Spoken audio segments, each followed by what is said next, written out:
नमस्कार दोस्तों, स्वागत है आपका हमारे चैनल पर। आज हम आपके लिए लेकर आए हैं एक प्रेरणादायक कहानी जो हमारे आदर्श गौतम बुद्ध और उनके शिष्यों के जीवन से जुड़ी है। इस कहानी की शुरुआत होती है एक सुंदर सुबह से, जब बुद्ध और उनके शिष्य ध्यान में लीन होते हैं। तभी एक उदास युवक राहुल आश्रम में प्रवेश करता है और अपनी जीवन की समस्याओं को साझा करता है। बुद्ध अपने अद्भुत शब्दों से उसे शांति और संतोष का मार्ग दिखाते हैं। वन की हरियाली के बीच स्थित एक छोटे से आश्रम में गौतम बुद्ध अपने शिष्यों के साथ ध्यान में मग्न थे। सुबह का समय था, पक्षियों की चहचहाहट से वातावरण मधुर हो उठा था। हर कोई शांत था, अपने भीतर की गहराइयों में उतरता हुआ। गौतम बुद्ध ने धीरे से अपनी आंखें खोली और अपने प्रिय शिष्य आनंद को बुलाया।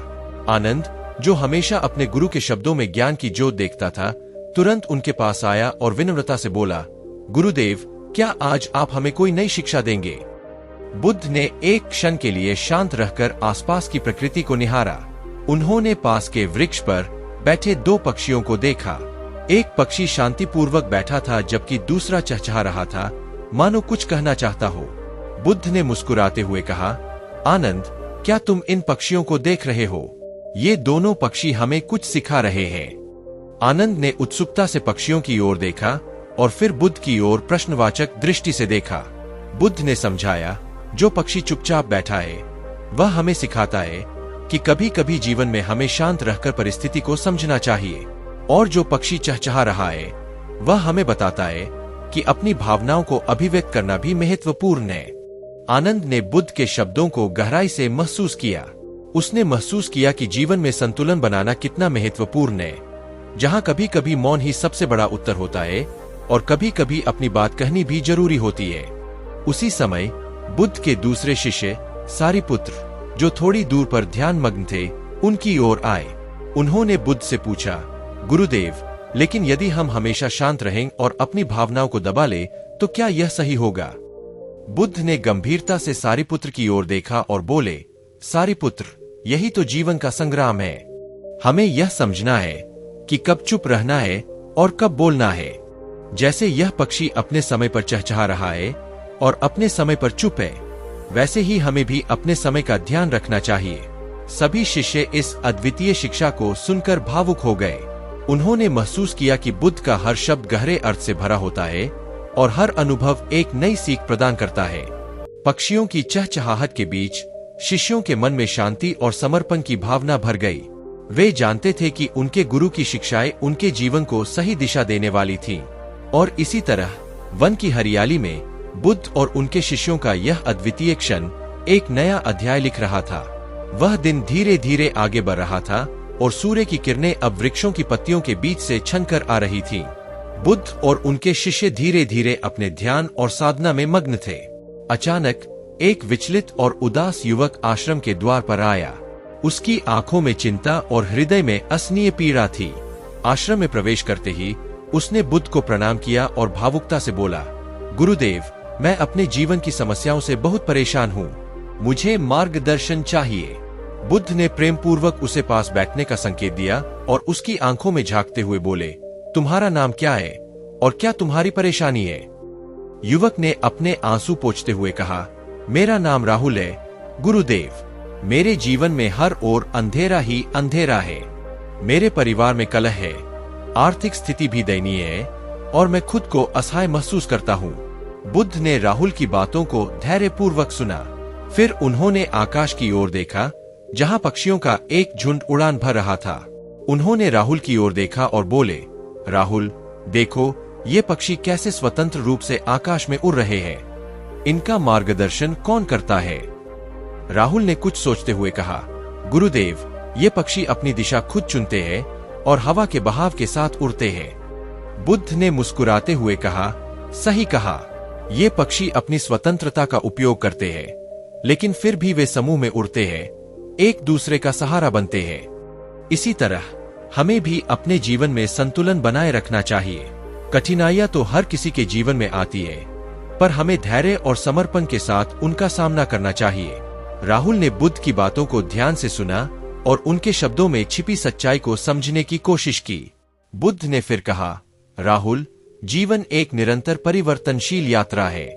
जैसे ये पक्षी कभी ऊंचाई पर उड़ते हैं और कभी नीची उड़ान भरते हैं, वैसे ही हमारे जीवन में भी उतार चढ़ाव आते हैं। हमें इन परिवर्तनों को स्वीकारना चाहिए और अपनी दिशा खुद चुननी चाहिए। आश्रम में बैठे अन्य शिष्य भी इस संवाद को सुनकर प्रभावित हो रहे थे। उनके मन में एक नई ऊर्जा और आशा का संचार हो रहा था। उन्होंने महसूस किया कि बुद्ध का हर शब्द उनके जीवन की राह को रोशन कर रहा था। राहुल की आंखों में अब आशा की चमक दिखने लगी थी। उसने बुद्ध के चरणों में झुककर कहा, गुरुदेव, आपकी शिक्षाओं ने मेरे मन का बोझ हल्का कर दिया है। मैं अब जीवन की चुनौतियों का सामना करने के लिए तैयार हूँ। बुद्ध ने उसे आशीर्वाद दिया और बोले, राहुल, याद रखो, हर समस्या का समाधान तुम्हारे भीतर ही है। तुम्हें केवल अपने भीतर की शक्ति को पहचानना है और उसे जागृत करना है। राहुल ने निश्चय किया कि वह अपने जीवन को नई दिशा देगा और बुद्ध की शिक्षाओं का पालन करेगा। वह आश्रम से बाहर निकला, लेकिन अब उसके कदम मजबूत थे और हृदय में विश्वास था। आश्रम में फिर से शांति छा गई। पक्षियों की चहचहाहट जारी थी और बुद्ध के शिष्य एक बार फिर अपने ध्यान और साधना में लीन हो गए, जानते हुए कि उनके गुरु की शिक्षाएं उन्हें हर परिस्थिति में सही मार्ग दिखाएंगी। शाम का समय हो चला था। आसमान लालिमा से भर गया था और पक्षी अपने अपने घोंसलों की ओर लौट रहे थे। गौतम बुद्ध और उनके शिष्य भी अपने ध्यान और साधना से उठकर विश्राम करने की तैयारी कर रहे थे। तभी एक वृद्धा, जिसके चेहरे पर अनुभव और ज्ञान की रेखाएं साफ झलक रही थीं, आश्रम में आई। उसकी आंखों में शांति की तलाश थी। वृद्धा ने धीरे धीरे आगे बढ़ते हुए बुद्ध को प्रणाम किया और कहा, गुरुदेव, मैं जीवन के अंत की ओर हूँ, पर मेरी आत्मा अभी भी अशांत है। मुझे शांति की आवश्यकता है। बुद्ध ने उसकी आंखों में झांका और उसकी पीड़ा को समझा। उन्होंने उसे अपने पास बैठने का संकेत दिया और बोले, माँ, तुम्हारे जीवन का सफर कठिन रहा होगा, पर याद रखो, अंत केवल एक नया आरंभ है। शांति तुम्हारे भीतर ही है। वृद्धा ने धीमी आवाज में कहा, गुरुदेव, मैंने अपने जीवन में बहुत कुछ खोया है, परिवार, धन और यहाँ तक कि विश्वास भी। मुझे लगता है कि मेरे पास अब कुछ भी नहीं बचा है। बुद्ध ने सहानुभूति से कहा, माँ, तुमने बहुत कुछ सहा है, पर तुम्हारे भीतर अभी भी प्रेम और करुणा का असीम भंडार है। यह समय है उस प्रेम और करुणा को फिर से जागृत करने का। जब तक हृदय में प्रेम है, तब तक जीवन में कुछ खोया नहीं है। वृद्धा ने बुद्ध के शब्दों को सुनकर अपनी आंखें बंद कर ली।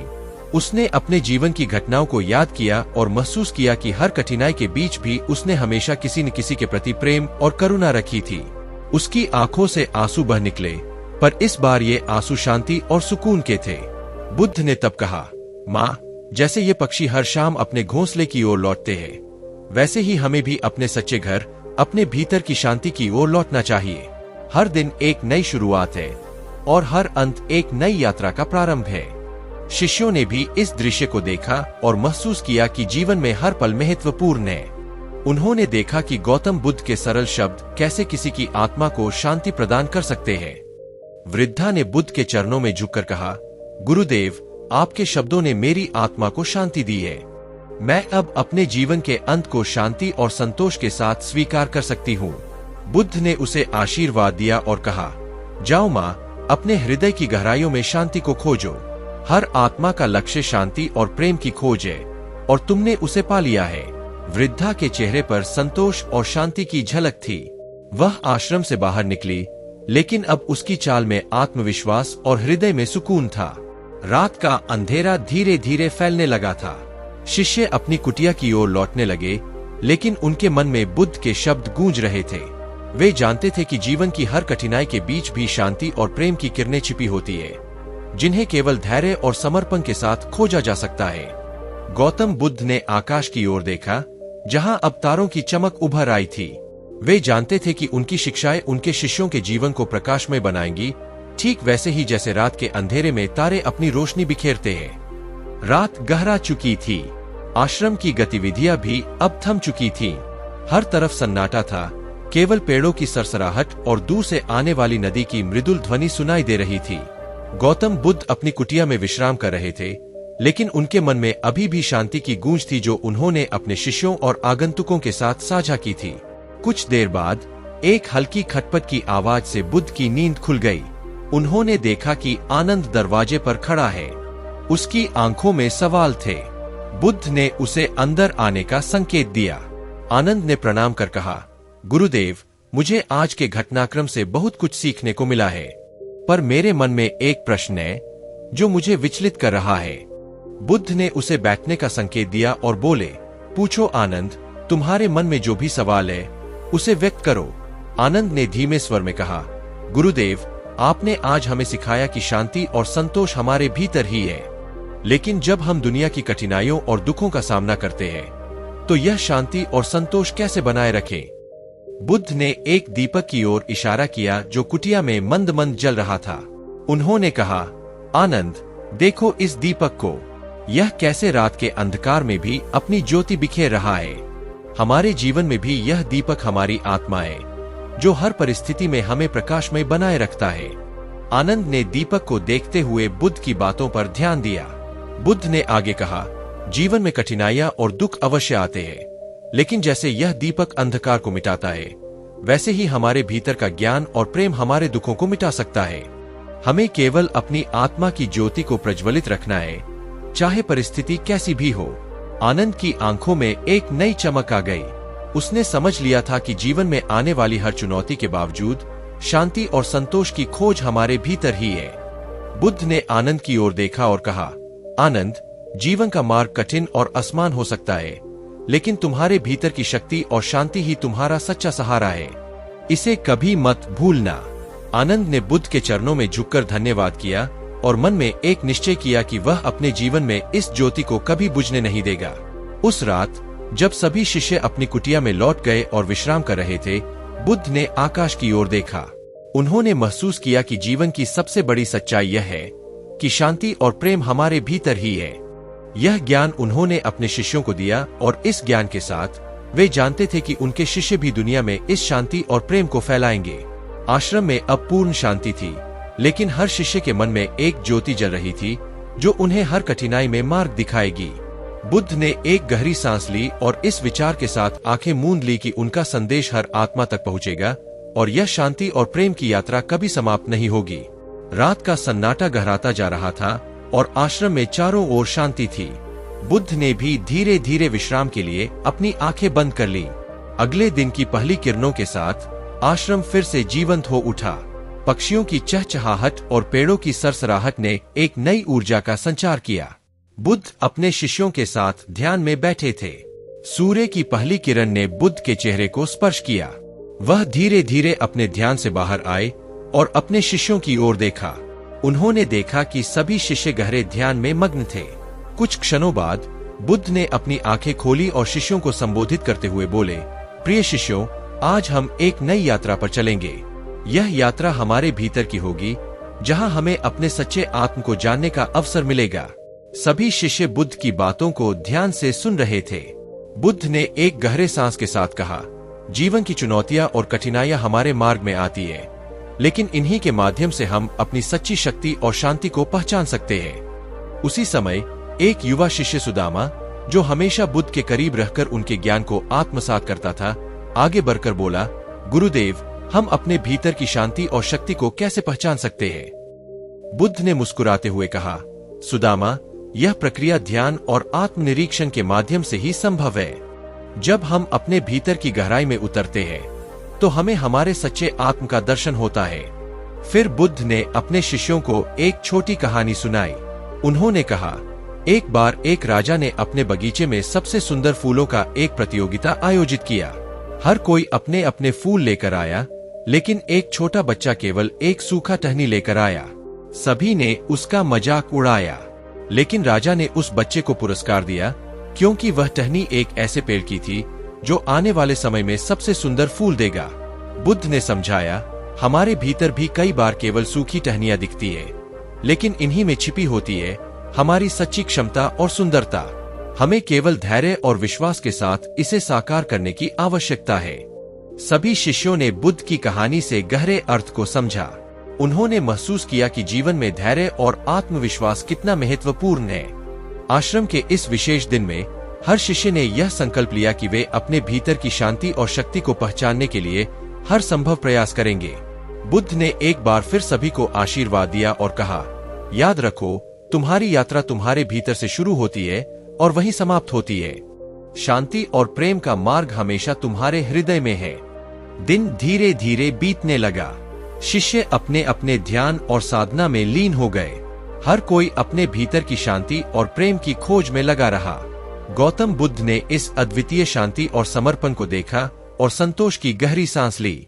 उन्हें विश्वास था कि उनके शिष्य उनके संदेश को न केवल समझेंगे बल्कि उसे अपने जीवन में उतारेंगे और दुनिया में शांति और प्रेम का प्रसार करेंगे। रात फिर से घिर आई, लेकिन इस बार हर शिष्य के मन में एक नई रोशनी जल रही थी जो अंधकार को चीरते हुए उन्हें सच्चे मार्ग पर चलने का प्रेरणा दे रही थी। आश्रम में चारों ओर एक दिव्य शांति छा गई और बुद्ध ने संतोष की अनुभूति के साथ अपनी आंखें मूंद ली, जानते हुए कि उनका संदेश जीवित है और हमेशा रहेगा। रात का अंधकार धीरे धीरे गहराता जा रहा था और आश्रम में शांति छाई हुई थी। गौतम बुद्ध अपने कुटिया में विश्राम कर रहे थे, जबकि उनके शिष्य अपने ध्यान और साधना में लीन थे। सुबह की पहली किरणों के साथ आश्रम एक बार फिर जीवन से भर उठा। पक्षियों की मधुर चहचहाहट और पेड़ों की सरसराहट ने एक नई ऊर्जा का संचार किया। बुद्ध ने अपने शिष्यों के साथ एक नया दिन शुरू किया। वे सभी आश्रम के बाहर खुले मैदान में एकत्रित हुए। बुद्ध ने शिष्यों को संबोधित करते हुए कहा, प्रिय शिष्यों, आज हम प्रकृति की गोद में एक नई शिक्षा प्राप्त करेंगे। हर दिन एक नई सीख लेकर आता है और हर अनुभव हमें हमारे भीतर की सच्चाई की ओर ले जाता है। आनंद, जो बुद्ध के प्रिय शिष्य थे, ने पूछा, गुरुदेव, हम कैसे सुनिश्चित करें कि हम हर अनुभव से सही सीख प्राप्त कर रहे हैं? बुद्ध ने मुस्कुराते हुए कहा, आनंद, जीवन का हर अनुभव हमें कुछ सिखाने आता है। हमें केवल अपने मन और हृदय को खुला रखना है। जब हम पूरी तरह से उपस्थित होते हैं तो हर क्षण हमें कुछ नया सिखा सकता है। बुद्ध ने एक वृक्ष की ओर इशारा किया और कहा, देखो इस वृक्ष को, यह अपने आप में स्थिर और शांत है, लेकिन इसके भीतर जीवन का संचार हो रहा है। यह हमें सिखाता है कि स्थिरता और शांति के साथ भी हम जीवन के हर पल का अनुभव कर सकते हैं। सभी शिष्यों ने बुद्ध की बातों को ध्यान से सुना और वृक्ष की ओर देखा। वे समझने लगे थे कि जीवन में स्थिरता और शांति का महत्व क्या है। तभी एक वृद्ध व्यक्ति जो आश्रम के पास से गुजर रहा था ने बुद्ध को देखा और उनकी ओर आने लगा। वृद्ध व्यक्ति ने बुद्ध को प्रणाम किया और कहा, गुरुदेव, मैं बहुत दिनों से आपके दर्शन की इच्छा कर रहा था। मेरे मन में बहुत अशांति है, कृपया मुझे मार्गदर्शन दे। बुद्ध ने प्रेम पूर्वक उसे अपने पास बैठने का संकेत दिया और बोले, बताओ, तुम्हारे मन में क्या अशांति है? वृद्ध ने कहा, गुरुदेव, मैंने अपने जीवन में कई गलतियां की है। मैं अपने परिवार से दूर हो गया हूं और मेरे मन में गहरे पछतावे हैं। मैं अपने मन की शांति वापस पाना चाहता हूं। बुद्ध ने उसकी आंखों में झांका और उसकी पीड़ा को महसूस किया। उन्होंने कहा, पछतावा हमें हमारे अतीत की गलतियों की याद दिलाता है, लेकिन यह भी एक अवसर है कि हम अपने भविष्य को सुधार सके। अपने मन को क्षमा से भर दो और अपने वर्तमान को स्वीकारो। यही शांति का मार्ग है। वृद्ध ने बुद्ध के शब्दों को ध्यान से सुना और उसकी आंखों में आंसू भर आए। उसने महसूस किया कि शांति पाने के लिए उसे अपने अतीत को क्षमा करना होगा और अपने वर्तमान को अपनाना होगा। उसने बुद्ध के चरणों में झुककर कहा, गुरुदेव, आपके शब्दों ने मेरी आत्मा को छू लिया है। मैं अब अपने जीवन में शांति और संतोष की खोज करूंगा। बुद्ध ने उसे आशीर्वाद दिया और कहा, जाओ, अपने हृदय में क्षमा और प्रेम को स्थान दो। यही शांति का सच्चा मार्ग है।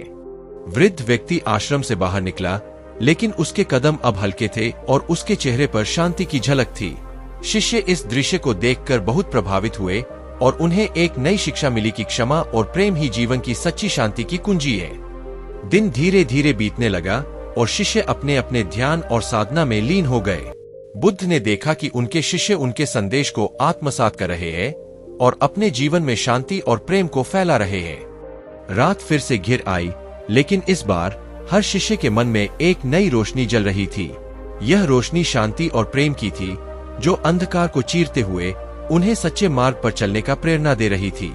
बुद्ध ने संतोष की अनुभूति के साथ अपनी आंखें मूंद ली, जानते हुए कि उनका संदेश जीवित है और हमेशा रहेगा उनके शिष्यों के दिलों में और उनके कर्मों में। रात गहराती गई लेकिन आश्रम में शांति बनी रही। अगली सुबह सूर्योदय के साथ ही आश्रम में नई ऊर्जा का संचार हुआ। गौतम बुद्ध और उनके शिष्य सुबह की साधना में लीन थे। सूरज की पहली किरणों ने आश्रम को स्वर्णिम आभा से भर दिया। एक नई सुबह की शुरुआत हो रही थी और इसके साथ ही एक नई शिक्षा की भी। साधना के बाद बुद्ध ने शिष्यों को पास बुलाया और बोले, प्रिय शिष्यों, आज हम अपने भीतर की करुणा को जगाने की यात्रा पर चलेंगे। करुणा हमें न केवल दूसरों के दुख को समझने में मदद करती है, बल्कि हमारे अपने मन को भी शांत और संतुष्ट रखती है। तभी एक युवा महिला जो अपने नवजात शिशु के साथ आश्रम के द्वार पर खड़ी थी, ने बुद्ध को देखा और उनके पास आकर प्रणाम किया। उसकी आंखों में चिंता और दुख की गहरी लकीरें थीं। बुद्ध ने उसे प्रेम पूर्वक अपने पास बैठने का संकेत दिया और पूछा, बेटी, क्या बात है? तुम्हारे मन में क्या पीड़ा है? महिला ने कहा, गुरुदेव, मेरा नाम कुसुम है। मेरा पति युद्ध में मारा गया और अब मेरे पास केवल मेरा यह बच्चा ही है। मुझे नहीं पता कि अपने बच्चे का पालन पोषण कैसे करूंगी। मेरे मन में निराशा और भय है। बुद्ध ने कुसुम की आंखों में झांका और उसकी पीड़ा को महसूस किया।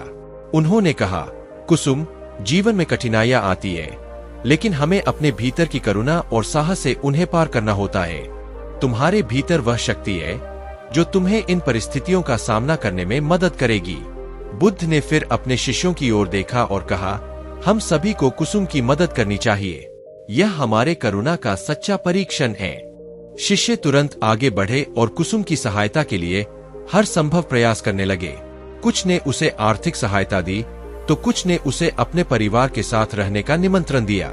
इस प्रकार कुसुम ने महसूस किया कि वह अकेली नहीं है और उसके दुखों का समाधान मिल रहा है। बुद्ध ने कुसुम की ओर देखा और कहा, देखो, जब हम अपने दुखों को दूसरों के साथ साझा करते हैं और दूसरों की मदद के लिए आगे बढ़ते हैं, तो हमारे मन में करुणा का सागर उमड़ पड़ता है। यह करुणा ही हमें सच्ची शांति और संतोष प्रदान करती है।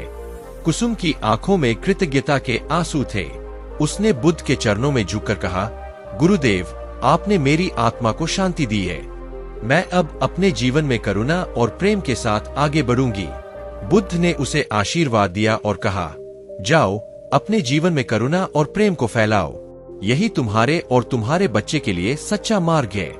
कुसुम अपने बच्चे को गोद में लेकर आश्रम से बाहर निकली, लेकिन उसके कदम अब मजबूत थे और मन में एक नई आशा की किरण थी।